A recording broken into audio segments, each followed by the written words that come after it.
ইফতার সামনে রেখে ছোট্ট একটি দোয়া 11 বার পড়ুন, সকল গুনাহ আল্লাহ ক্ষমা করে দিবেন। মনে রাখবেন, ইফতারের পূর্ব মুহূর্তে আমরা অনেকেই সময়টাকে নষ্ট করে ফেলি। ইফতারের পূর্বে আপনার সময়টাকে নষ্ট করবেন না।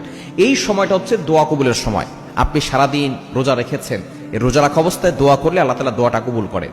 রোজা রাখা অবস্থায় একেবারে শেষ মুহূর্তে আপনি ইফতারকে সামনে নিয়ে বসেছেন, আপনি চাইলে খেতে পারেন কিন্তু আপনি খাচ্ছেন না।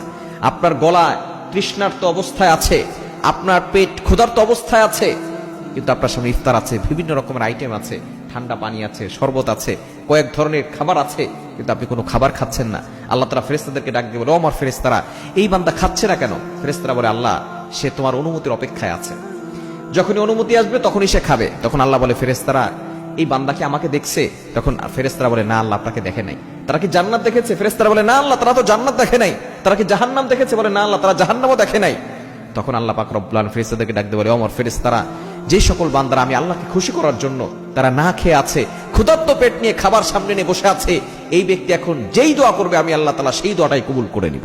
এজন্য এই সময় তার দোয়া কবুলের সময়। অনেক মা বোনরা আছেন, এই সময় আপনি ইফতার বানানো নিয়ে ব্যস্ত থাকেন, পেঁয়াজু আলুর চপ শরবত বানানো নিয়ে ব্যস্ত থাকেন, প্রতিদিন আপনার ব্যস্ততার সময় কাটছে, আপনি দোয়া কবুলের সময় দোয়া করতে পারছেন না। এই সময় একটা দোয়া পড়বেন, ইয়া ওয়াসিআল ফাদলি ইগফিরলি, ইয়া ওয়াসিআল ফাদলি ইগফিরলি, ইয়া ওয়াসিআল ফাদলি ইগফিরলি। হে অসীম ক্ষমতাবান আল্লাহ পাক রব্বুল আলামিনকে আপনি ডাক দিচ্ছেন, ইগফিরলি, আল্লাহ আমাকে ক্ষমা করে দেন, আমি গুনাহগার, আল্লাহ আমাকে ক্ষমা করে দেন।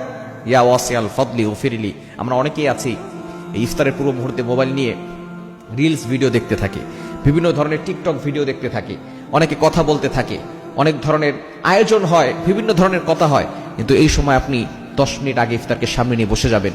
আপনি তারপর আল্লাহর কাছে বলবেন, আপনার দুঃখের কথা বলবেন, কষ্টের কথা বলবেন, আল্লাহকে বারবার বলবেন, ইয়া ওয়াসিআল ফাদলি ইগফিরলি, আল্লাহ আমাকে ক্ষমা করে দাও, আল্লাহ আমাকে ক্ষমা করে দাও। না, যে ব্যক্তি রমজান পেল আর নিজের গুনাহ ক্ষমা করতে পারলো না, তার মতো হতবাগার কপাল পোড়া কেউ হতে পারে না। এজন্য আসুন আমরা ইফতারের পূর্বে এই ছোট্ট দোয়াটা বেশি বেশি পড়ব, সর্বনিম্ন 11 বার পড়ে আল্লাহর কাছে দোয়া করব, ইয়া ওয়াসিআল ফাদলি ইগফিরলি। পড়া যাবে তো ইনশাআল্লাহ। আল্লাহ তাআলা সকলকে আমল করার তৌফিক দান করেন।